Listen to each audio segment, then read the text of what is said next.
Out here you've got the perfect environment for winter weather, severe winter weather, because you've got the Bighorn mountain range and then you've got these high plains that are just always windblown. We're kind of watching the radar and it says snow and then it says more snow and then it says more cold, more wind. I was looking forward to this trip so much, even though I knew that I didn't have a tag in my pocket.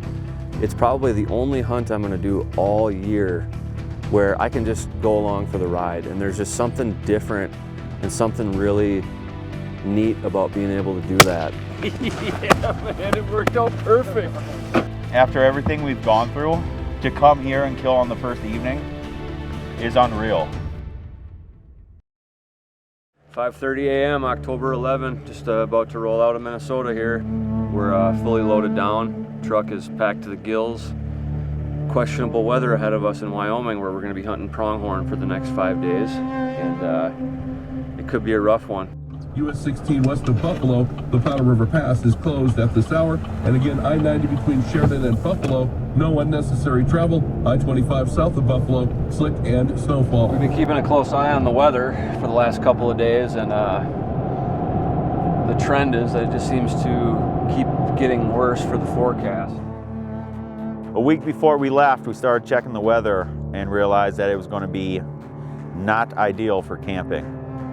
It was a wreck. The snow just battered everything.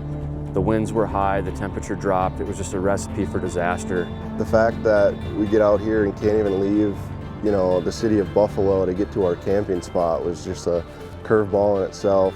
Not an ideal thing, especially when, for me, it's my one trip to come out here and you get stuck in town and can't even go hunt the first couple days, but there's really nothing else we could do but wait it out. In the meantime, we had plenty of time to kill in Buffalo, so we enjoyed ourselves. We went out to check out the local establishments.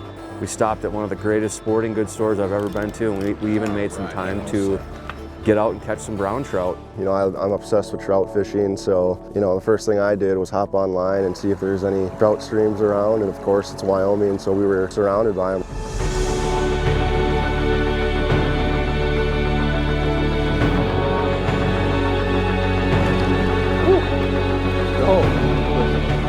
Struggled on that first stretch, didn't even see a fish, and now we've already pulled 2 out of this one, so gonna keep killing some time here, see if we can reel in a few more brown trout, maybe pick up a rainbow, and then probably go on our quest to find the best ribeye steak in all of Buffalo, Wyoming.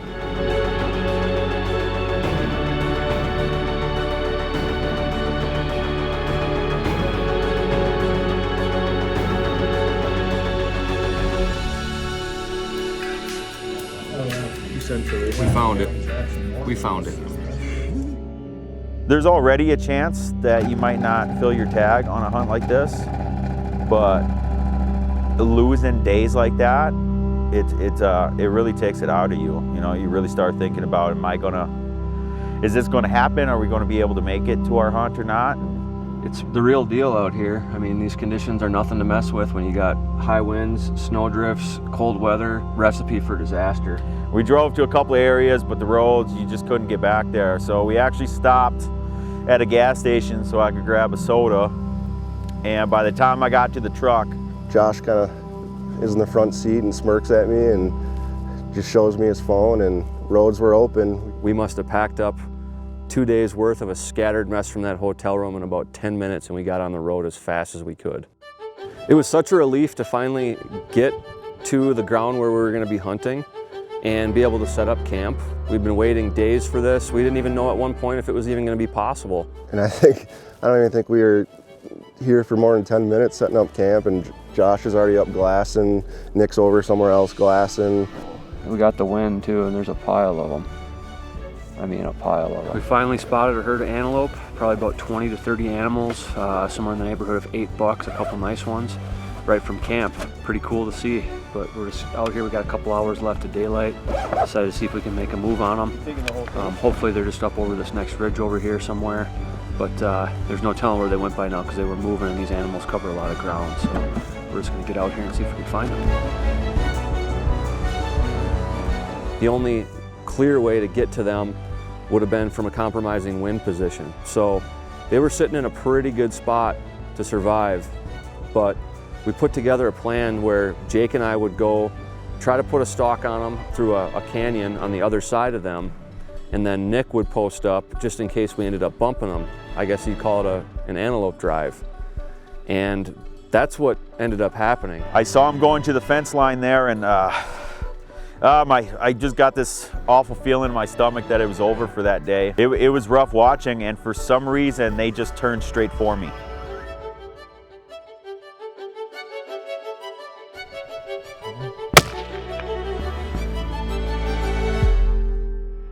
We were sitting here watching these giant group of goats. We split up. Josh and Jake went about 1,500 yards around to try to get on their other side. And I hung out here just in case their stalk went wrong or right, and they would come this way. And sure enough, they must have got bumped by the other two, and they came up 250 yards. I picked one out of the 100 they were, and I full send. Oh, buddy. Yeah, man, it worked out perfect. After everything we've gone through, to come here and kill on the first evening is unreal.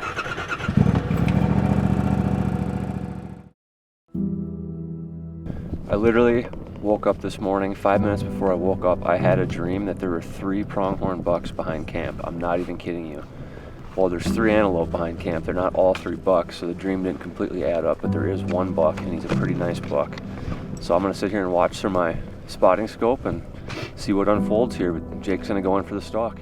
So by the time I got to my shooting position, I was out of breath, adrenaline, and when I took my shot, I wasn't very stable from being out of breath and you know, that long trek. I didn't have a lot of time to gain my composure, and it was definitely a learning experience because in all reality, I should have gotten more stable or let that antelope walk. When I realized that Jake had missed, I knew that he was gonna be real bummed out. While I was waiting for him, my #1 goal was to find some more antelope because I wanted to get his spirits up as soon as he got back.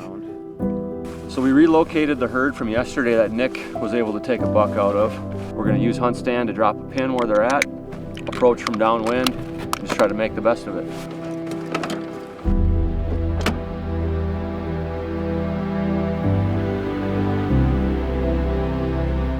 If my mark was right, we're only 460 yards from where we last saw him.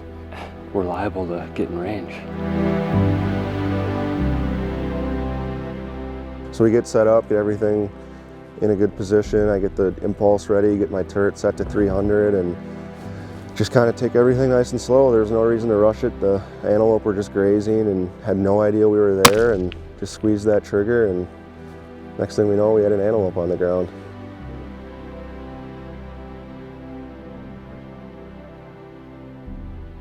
Rack another one. He's dead. You killed him. No, killed him. He's down. That was something. That was a true antelope stalk. That was a stalk and a half, man. That was intense.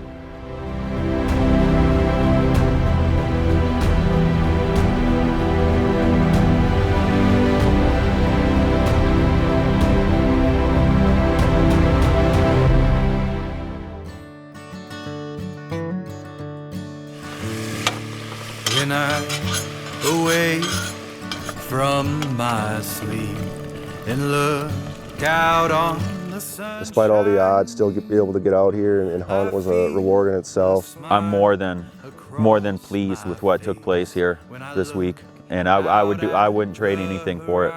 Every hunt is different, and every hunt teaches you different lessons.